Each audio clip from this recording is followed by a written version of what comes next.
Well, everyone, I'm going to do a little folding of the wings on the Avid Flyer when we put it on the trailer. You can see how it sets on the trailer there. Ramps going up, a winch to pull it up.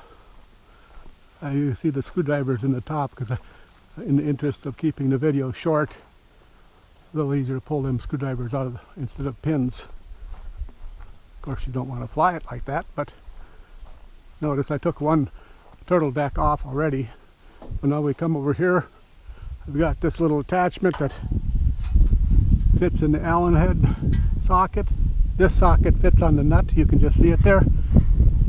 Just tighten that bolt up to clamp them. So we come over here and we get on the winch and we roll her up. This stops with, I was figuring out where to put it. That's why the clamp is there.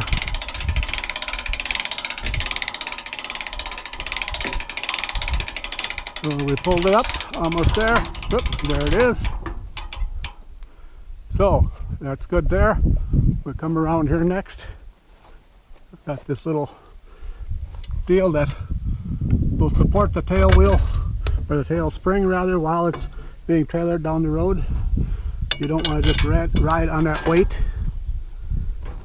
on the tail wheel spring, because it's not designed to have the wings folded and rolled down the road like that. So these just go through here. Got another bolt under here. Same thing, of course, on the opposite side for these angles. So now we'll go around and we will pull the turtle deck, and then we will fold the wing back. So it would have been easier to undo this turtle deck on the ground, but I guess I'll have to show you one of them. Another one, another screw up on top. And there that comes off. So set this to the side. Okay. And we will swing a wing.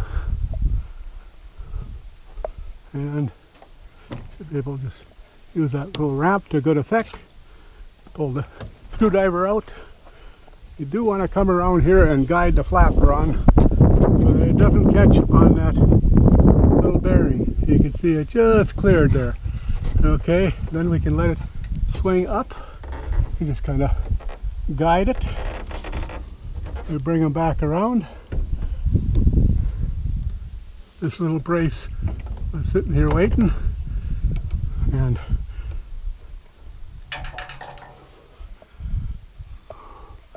I should have had the pin out already, but I will have in a second.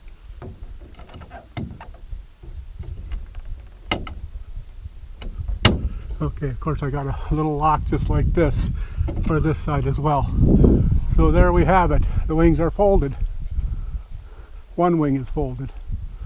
Okay, do the same thing on the other side, and there you should be able to trailer it right down the road.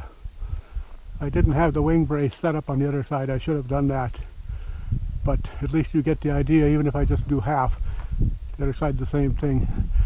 We do have gust locks that are basically two 1x4s with foam in between. You put them over the top and the bottom. They're already made up that they bolt together so that it holds this stiff as you're going down the road. Otherwise the wind can catch it and flop around like that. I've sold two different people elevators because of they didn't have their gust locks on. Same thing for the rudder. Gust lock holds that straight so it doesn't flop in the breeze as well.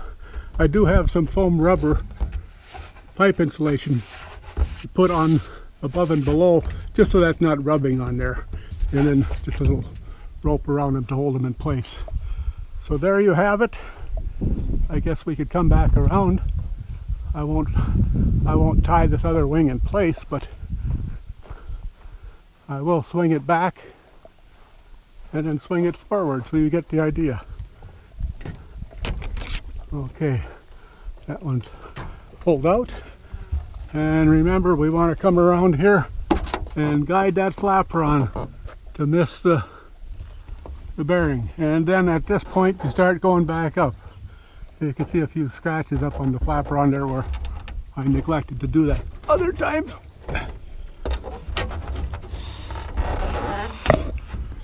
And there's the other one. A little bit of breeze from that direction, so I'm not quite so scared of it getting away from me. But I'll sure run for it if it does. But there you have it. Basically ready to roll down the road. Angle iron braces on this side again. Like I said, to hold the rear support, take the weight off the tail wheel. Ropes around the front. That also holds it.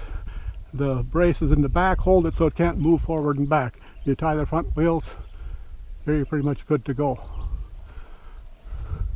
Sometimes I've even ran a rope just because I was worried about running a rope here underneath the belly and come back up the other side. But then I've hauled airplanes. My Kit Fox came from Texas, 1,500 miles. So anyways, but this one does have locking doors. There's a locking door on the other side. The secondary latch, you see that comes down.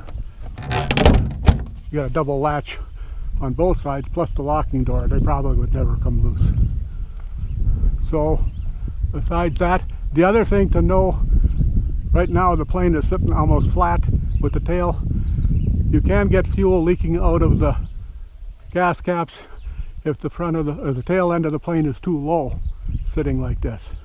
But the ramp on the trailer kind of takes care of that. But also, you really don't want to run very much fuel in the tanks when you're trailering, because that's just that much added stress on the wings. And to take a little bit of, or well, the majority of the stress off the wings, we also have these lockback braces that support the, hopefully you can see that, support the wing. They go up there, you drop the pin back through them, and that keeps the end of the wing from flopping around so much. It makes sense? I know it works. So there you have it. Little Avid folding wings.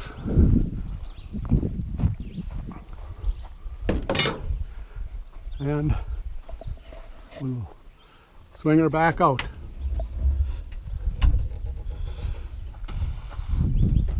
And then just kind of have to get around here. You don't want to ram anything.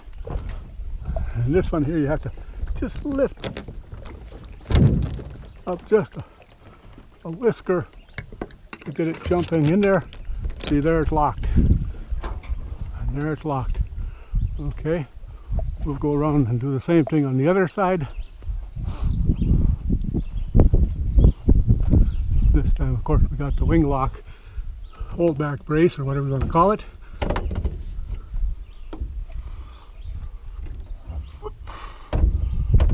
There it is. And of course, this time again, remember to guide that flapper on so it clears that bearing and doesn't try to bend it over. It will kind of go right into place, but it needs a little bit of guiding. So we come back over here, and where did I put that screwdriver? Huh.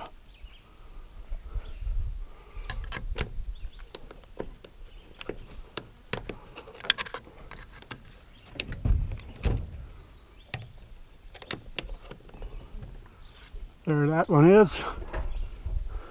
But I don't trust that short little stubby screwdriver, and I'm wondering where I put the other one. I wouldn't want that wing to jump around and go back. So there we have it. Well, you know what I can do? I'll shove the pin back in there, because now I'm going to take the plane off anyways.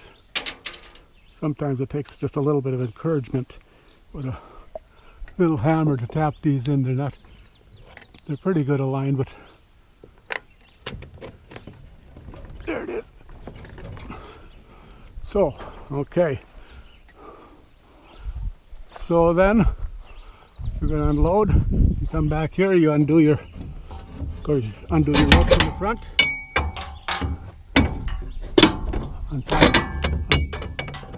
unconnect all this.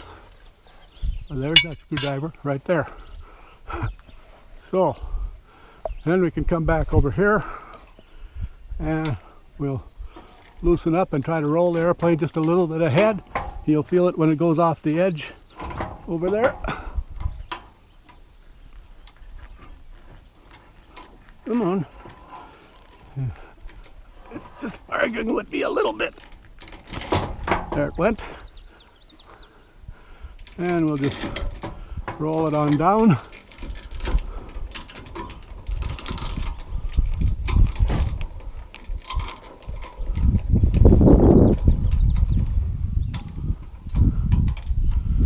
There we have it. And that's about the size of it. If I didn't have the wrenches, the 9/16 wrench to loosen that nut up, maybe I'll grab it anyways. Worst case, I can chop the end of the video, but I wanted to loosen this up and take it off the airplane, take the airplane off the trailer.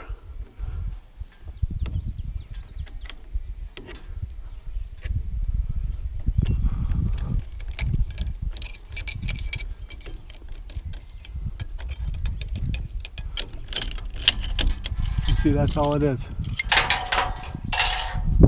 So then we want to just there's that screwdriver getting in my way again.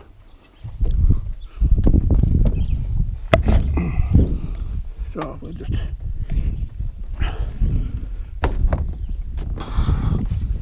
drive it forward.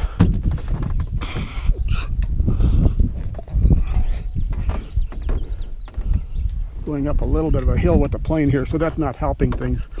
Could have positioned it in a different spot. Would have been a little bit easier.